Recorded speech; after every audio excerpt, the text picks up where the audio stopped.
Welcome back, fiber friends, to another episode of the Wool to Gold podcast. My name is Brian. I spin yarn. I turn that yarn into lots of different wonderful things. I just love fiber arts. I think fiber arts are super fun. I also mess around with hand felting, both like needle felting and wet felting. I have really been getting into visible mending, especially with felting, because it's just a lot faster than sewing. Today, I am not really sure where this podcast is going. So I haven't picked an actual subject for today's podcast at all. I'm sure one will develop eventually, but we're just going to start with FOs and whips and things like that because I have a lot of them right now. I am feeling a little bit better in terms of my creativity. Things are flowing again. The October slump has sort of passed, and I have come to terms with the fact that my energy is just going to fluctuate in the winter when it comes to my making, and that's okay. And as a result of taking that stress off of myself, oh my god, who's surprised? All of a sudden, I'm making a lot more again, and I'm feeling a lot better about it. So I'll talk a little bit more about that as I talk about my makes. I do have some really good podcast suggestions if you too are struggling with your energy levels and your making levels fluctuating this fall. That's what we're going to talk about. Mental health. I mean, a lot of us who are fiber people definitely have come to fiber during hard times in our life. My crochet really took back off when I had a few losses in my life, kind of one after another. So, maybe that'll be part of the subject. But let's start on a positive note. Let's start with FOs. I really only have one crochet FO, and I am wearing it, as I'm sure you have noticed. These are my sleeves. So these are patterned by Amazing Ish Grace. I'll tag her below and link the tutorial that I used. It is her lacy mohair bolero tutorial. I have already cast on another one of these. I'll show you the cast on. I'll show you the yarns that I chose. We'll talk about those. But for this, if you don't remember from last time, I used Chaos Yarn Organic Brushed Alpaca. I'm blanking on the colorway. Give me 1 second. Okay, so I found the label. The color is Gracious. It recommends a 3 to 4 millimeter hook. I think I used a 4 millimeter hook on this one.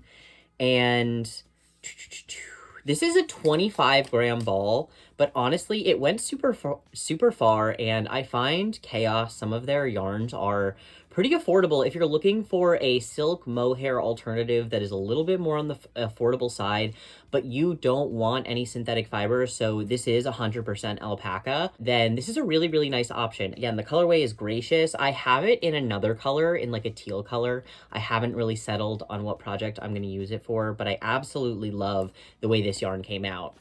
10 out of 10.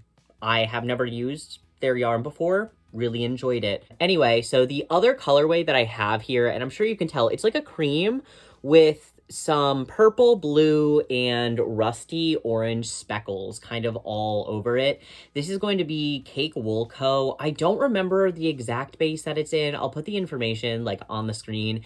What I do remember is the colorway. The colorway is named Beloved. It's one of the reasons I picked it up. If you have ever read the book Beloved by Toni Morrison, absolutely. I mean, that's a beautiful piece of literature. Another like book rec definitely from me. I really, really love that book.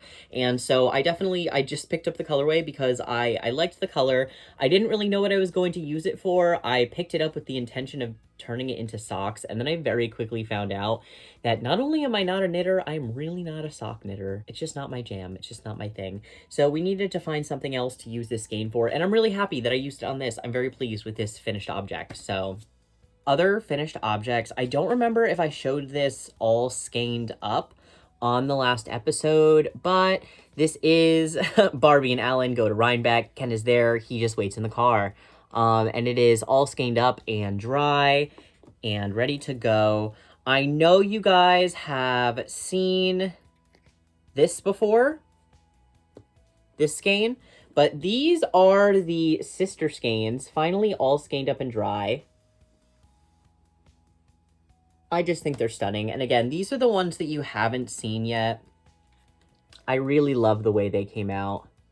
I'm really proud of these. These are spins that I think I did a really nice job on. I was so intentional about the way that I was spinning them and the way I wanted them to come out, and then they came out, oh, amazing, exactly the way that I wanted to. Every time that something comes out the way I expect after properly doing like swatching or pre-blocking or something like that, I'm always surprised. I'm always surprised for some reason. Just like this garment. So last time you guys checked up on it too, I want to mention I did substitute in the pattern, again, the silk mohair for an alpaca. If you've never done that before, if you don't know how much the alpaca is going to stretch, / you haven't worked with a lot of alpaca, I kind of knew it was going to stretch a lot. So it worked out exactly the way I thought, but I did pre-block it about halfway through the sleeves just to make sure I didn't overdo it, / you know, before I fully finish it and like cast it off, if I wanted to make any minor adjustments, I could.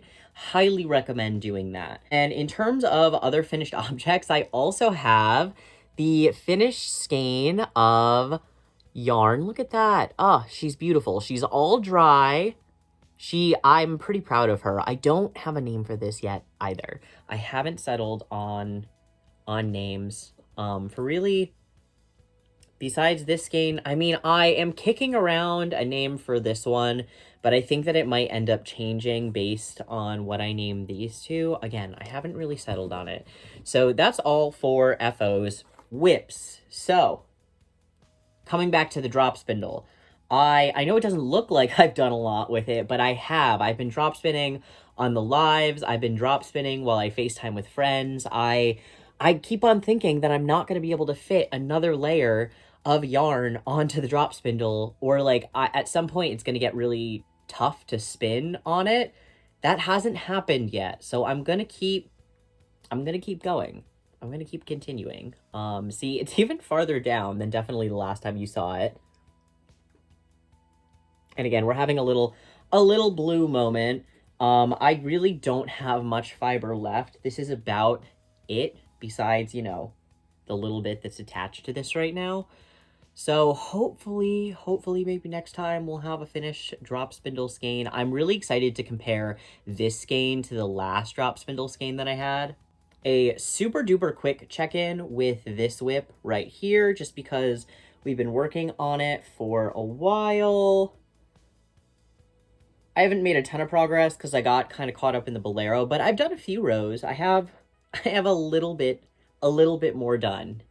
And again, I'm in no rush. It'll get finished eventually. That's what I really like about scarves and shawls. I like understand on a deep level that eventually they'll get finished. Even if I only do 1 or 2 rows every week, like, they'll get done eventually. And I don't really take commissions. That's one of the reasons I don't take commissions, is because I don't work well under pressure. I really prefer to be able to come and go from projects as I please. Speaking of, because this project was so much fun, I did cast another on already, as I have mentioned. So I am using, this is the cast on. I know it's literally just 2 rows, but it counts, okay? Once the chain row is worked into and finished, that's the hardest part of the project for me. So this is a successful cast on. I know I'm going to work on this throughout the week. On one of my recent lives, I had asked, you know, the group if anybody had any semi-affordable suggestions for a sweater's worth of yarn, and somebody brought up Noro. A dear friend of mine brought up Noro too, and I was really surprised to hear that, because if you're a yarn snob like me, Noro's expensive. Noro is pricey. I don't have that Noro money. I need to really like plan if I want a sweater's worth of Noro. But then somebody mentioned that they had dropped a new yarn recently, Malvinas. I'll show you the tag. I'm probably butchering the pronunciation, but it is 100% wool. It's really soft, frankly. To me, next to skin soft. You get, what do we have here? 300 meters, 150 gram ball, and it's $18, okay? For Noro, unheard of. I've never heard of it, unless you're getting one of their, like, silk acrylic blends, or like Silk Garden or something like that. It's not super affordable, and those are super tiny skeins, mind you. I have one of those skeins. So this is the ball. It is this wonderful sort of purple magenta. It's definitely coming up more pink in this lighting, but there is a more like a magenta, like redder base than this. Again, this is sort of the more purple leaning, cooler version of the two magentas that they had. I just had to pick this up. This is beautiful. I was looking for a ball of yarn essentially in this exact color. I didn't expect to love, too, as you might have noticed, this is single ply.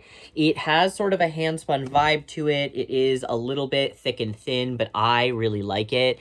And in traditional Noro manner, I mean, the colors are beautiful. If you don't know about Noro, I can read a little bit off the tag here. Here is that superb Noro tag, as you can see, made in Japan. The back side, the name of the yarn, the yardage, well, the meterage, the color number. And I feel like you can tell just by this inside label, like, this is bougie yarn. This is really nice, beautiful yarn. I am so excited that Noro has come out with a more affordable line of yarns, and I am so pleased with how it is. Like, it's soft, it's beautiful, the color is outstanding. I have to say, too, in classic Noro fashion, the color options are superb. There's a lot of deep jewel tones available, a lot of neutral colors if that's more your thing, if you don't like bright colors. So I've really enjoyed working with that, and I am planning on pairing it with this ball of yarn. So if you are a fan of hand dyers, you might recognize this ball. It's a little bit less recognizable when it's not hanked up, but it is the Sheepyshire. So the Sheepyshire is a small hand dyeing business. I absolutely love their dyes on their 74% baby Surrey alpaca, 26% silk base. So this is colorway Plant Mom. Plant Mom, such a cute name for the colorway. I have a few skeins of this that I've just been hoarding and I've been meaning to use, and I think that this is a great project to use one of them. I think with the Surrey alpaca content, this is going to keep me super duper warm. I do have 328 yards of it, so this is a 50-gram ball. I don't expect to need all of it, and so I might end up holding some of it with the actual wool during certain portions of this sleeves project. I'm not really sure. Then I do plan on switching it up and doing the cuffs in this handspun. So this is some handspun that I bought at Maryland Sheep and Wool one year. It's just some singles. It was really affordable. They're just little mini skeins, and I haven't really done anything with them. I balled them up with the intention of using them for one project, and then I didn't, and then I was going to use them in another, and I didn't. I think this is finally the project I'm going to use them in. I think these are nice colors all together. And again, I'm planning on using this, I think, for the cuffs, or maybe alternatively, depending on how this looks during pre-blocking, I might end up adding a little turtleneck collar, and maybe I'll do the turtleneck in this. I don't really know. If you're curious, I am using a 5.5 millimeter crochet hook to work this up. I'm not sure what I'm going to use for this. Probably a 4.5. If I had to make a guess, I'll probably use a 4.5 hook to work with this. And then last but certainly not least, I have not cast this on. I just kind of wanted to show you guys the yarn before I finally ball up the last few skeins. So I did turn most of the skeins into cakes already, because if I don't do most of the yarn into cakes, I just will stop like 2 cakes in. If it means I have to ball up like 6 more cakes after that, oh my gosh, absolutely not.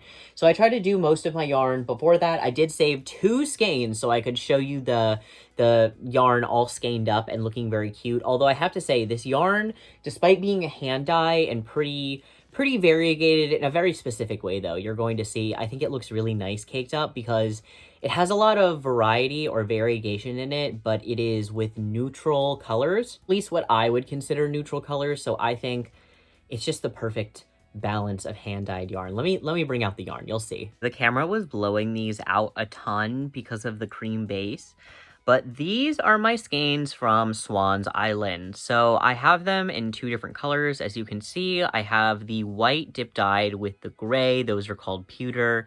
And then I also have the cream dip dyed with the blue. And that blue color is called Midnight. I got these skeins on a very special trip. I actually took a trip up to Webb's, and on my way back from Webb's, I stopped at Stars Hollow, which is a yarn shop named for the Gilmore Girls. They are known for having really thoughtfully and ethically sourced yarn, so it is definitely like a super bougie yarn store as far as yarn stores go. That being said, I did pick up these skeins there. If you don't know much about them, they are dyed here in the US in Maine. Again, this is their dip dye series. I'm pretty sure I scooped up the last of what was left of these colorways. And actually, this skein is mostly white, but a lot of the other gray colorways you'll see I got are not mostly white, they're mostly gray. These are the gray cakes. As you can see, this is what I was talking about. They definitely have more gray dye than the other one, but I just thought those were nice examples to show you kind of the way they look all skeined up.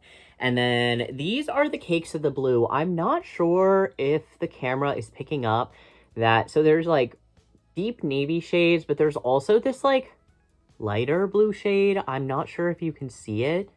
And that I'm just absolutely in love with. Some people don't like the way that variegated yarn crochets up specifically. I do. Sue me. I'm really excited to turn this into... My plan is to turn this into a cardigan. I have been hoarding this yarn for a really long time. I do not want it to lament in my stash anymore. And one of the reasons that I have these feelings towards my stash is I definitely am someone who, in the past, has not only just sort of like hoarded things and really kept probably too cluttered of a space, especially because I do have issues with like attention and focus and things like that.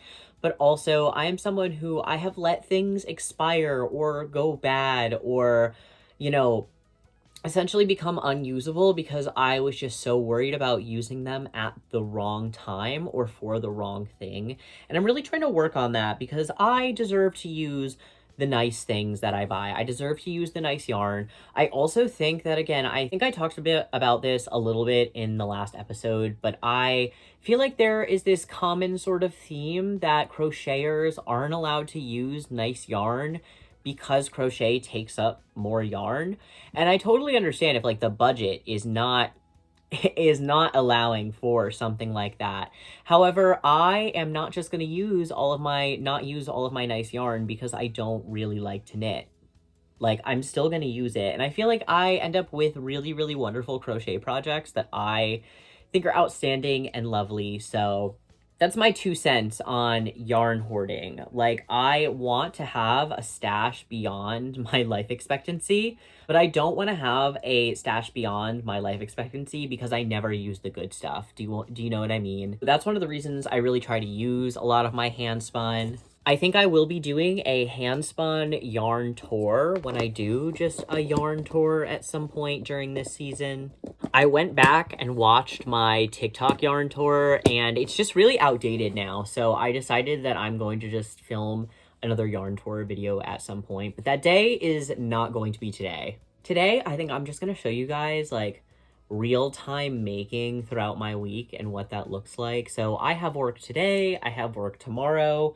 I do try to get a lot of crafting and filming and things like that done when I am not at work. So today we are going to be working on this crochet project a little bit. We're going to be spinning. When I sit down to spin, I usually listen to podcasts and things like that, but I might give you guys a little fiber ramble while we're spinning. We'll see. So I'll see you guys in a little bit.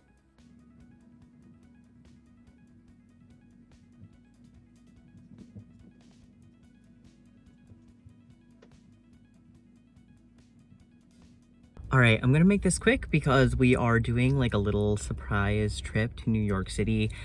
I don't know, I'm feeling kind of like a drag midweek. Today's my day off and I got some things done, but I'm just not feeling super productive, so I'm not going to force it. Instead, I'm gonna go to New York. I do need to make it back in time for the 8 o'clock live tonight, so I need to be a little quick about it, but we're gonna get on the train. I got a silly little drink. It's elderberry juniper, which I haven't had before. This flavor sounds very good. I love a fizzy, silly little drink, so come to New York with me.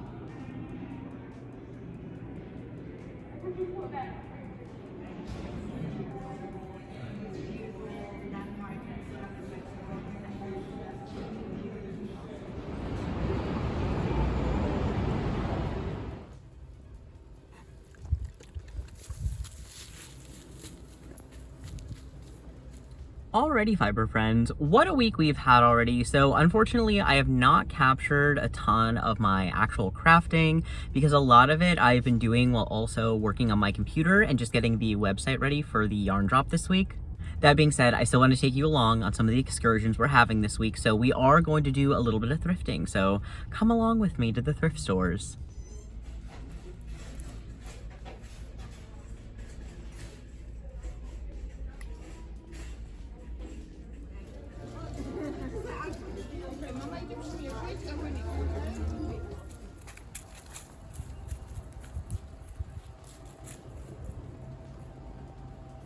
All right, fiber friends, so it was kind of a weird week. I ended up doing a ton of really productive stuff yesterday. Got a ton of stuff done. I'm not going to show you those FOs until the next episode. There is not time. What I am going to show you is some of the things that I got at the thrift store because at the second thrift store, it was too busy for me to film like anything. I kind of forgot that Thanksgiving is this week and people are doing like Black Friday shopping already. I'm also not used to shopping on Sundays because of my job. I shop mostly on Mondays and Tuesdays when nobody else is out at stores. So I'm just not used to dealing with like human beings when I'm trying to get my retail stuff done. So that's why I'm just going to show you the pieces now. First things first, I found this at the first thrift store where I did get a little bit of video. This sweater, this is from Woolrich. It is one of their vintage designs, so you can't get this. You actually might still be able to get this sea green colorway, but I don't think you can get this design any longer. And it is 100% cotton. I'm obsessed. I love the color. I love this stitch pattern. I think it's stunning. And it is big enough that there's room for a turtleneck underneath, which speaking of, this is one of my new turtlenecks. I'm not sure if you can tell, this one is like a teal color. This is not going to be like an overwhelmingly large thrift haul. As I mentioned, I really just needed base layers, and that's mostly what I stuck to getting besides just a few little extra sweaters specifically that I picked out.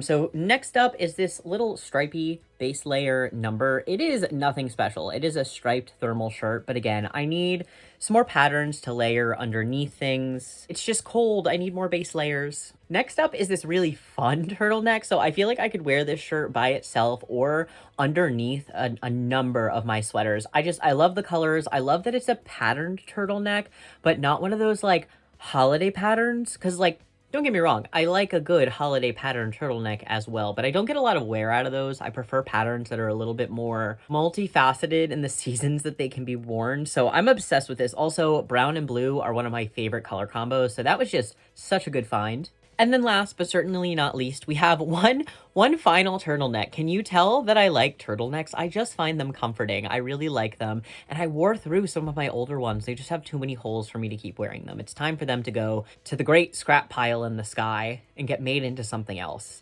So this one is a dark green, like forest green turtleneck. And then I did find this Nautica sweater. I just like Nautica sweaters. I think that every time I find a vintage one or an older one, they just tend to hold up really well. I never buy from the brand new. I'm really not a brand hound. I care more about the quality and the integrity of the clothing than I do the name. But I will say, just speaking from experience, two of my favorite sweaters that I've been wearing for well over 10 years, and I thrifted them. They were 10 years old when I thrifted them. So they're old sweaters, and I can still wear them comfortably. They have a little fraying on the sleeves, but that's because I grab onto my sleeves a ton. I saw this plain gray sweater. I picked it up because also I just had to throw out a plain black sweater in a very similar style because I have just grown out of it. It's too itty bitty for me anymore. I really can't squeeze myself into it anymore comfortably. And so that is also moving on to somebody else.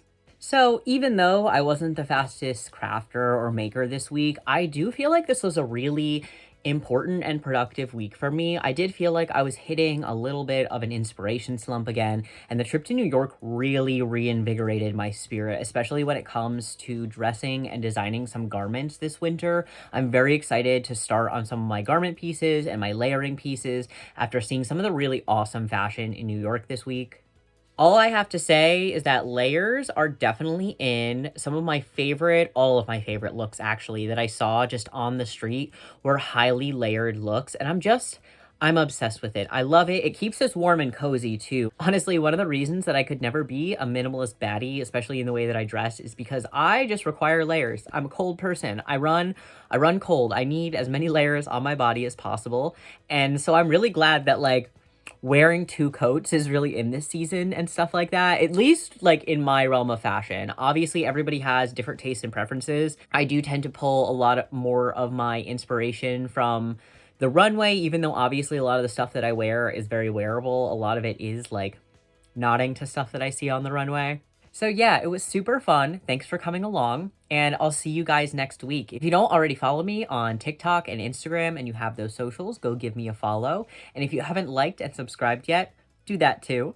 I really appreciate it, and it does help grow the channel. By the time this video is posted, I will have done my yarn drop already, so if you are interested in buying some yarn from me, some hand-spun yarn, go check out my website. It is selling out really fast. As I was filming this, I already got 2 more orders placed, so thank you everybody who has been supporting my art all throughout this. I really appreciate it. I love you guys so much. Go make something.